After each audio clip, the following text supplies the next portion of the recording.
Hi there, I'm Christine Bennett and welcome to My Crafty Life. Today I'm demoing a new printable in my Etsy shop. It's called Yahoo Buckaroo. And in this printable, which you get as an instant download, you get 3 pages of artwork to make either a step card or a regular card featuring a cowboy and a bucking bronco. As you can see, it's clearly inspired by where I live, which is Alberta, Canada. And I've printed the pages, by the way, on the best setting of my color printer, my inkjet printer, and I've used glossy heavyweight brochure paper, but you can use whatever paper you have available too. So I'm just going to take a break and I'm going to show you how to make a regular card from it. I haven't gotten around to making a sample step card from this set yet, but stay tuned for that.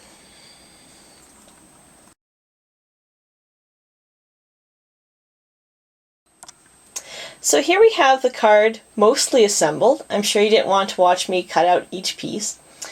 I have a nice piece of commercially cut light brown cardstock that's 7 by 10 inches to make a 5 by 7 card. You can also scale the design down for smaller cards. This area is about 3 1/4 inches wide.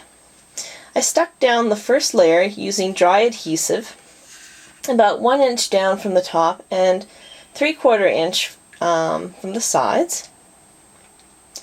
Then I cut out the second layer and stuck it on top where the mountains meet. Get a bit of a 3D effect that way.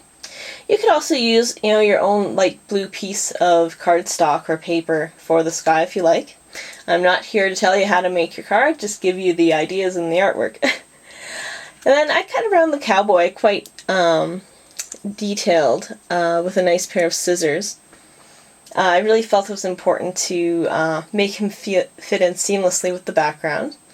And I used foam dots underneath to give him a raised look.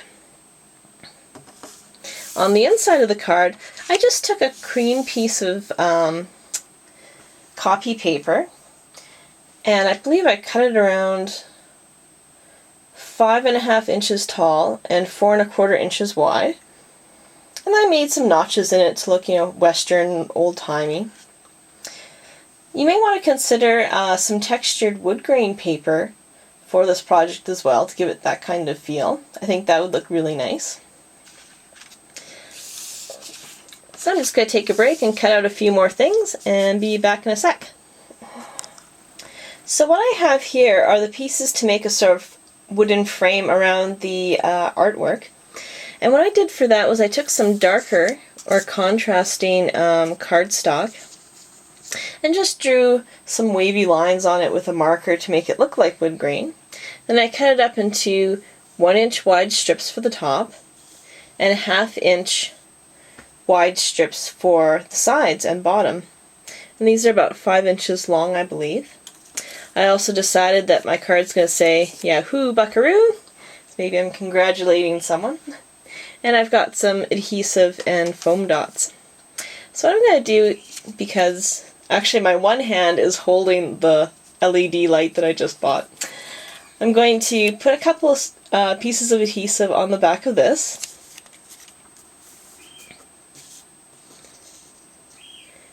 And stick it to the top of this. And you can, angle it or what have you. Your frame doesn't have to be perfectly straight around the artwork either. You can have it a little wavy or crooked to make it look old-timey or however you want. Then these 2 pieces will be the sides. And then 1 piece will be the bottom. I've cut notches on the end of the bottom and top pieces to again make it look like a sign. So this is kind of embarrassing. I've gone from point A to point D because my camera stopped recording the process. Here you have the finished card, ready to give to your cowgirl, cowboy, or special cowpoke. It's ready to be personalized inside. And what I did actually, it wasn't too difficult to explain, was I took a strip from the set of foam dots and put it under the top bar. I took some sticky squares and affixed the crossbars to the top. And I centered it around the cowboy. I went for the crooked look. I put a foam dot underneath each of the crossbars to give it some lift. And then the bottom crossbar actually rests on top of the dust cloud. So I didn't have to add any adhesive there except on the edges where they join. So if you liked this video, please comment below. If you try out the printable, please let me know. Send me a picture of the finished card and I'd be happy to add it to my Etsy gallery and give you credit. If you're not up for making the card, convo me too and I'd be happy to make a special order for you. Well, until next time, take care. Bye.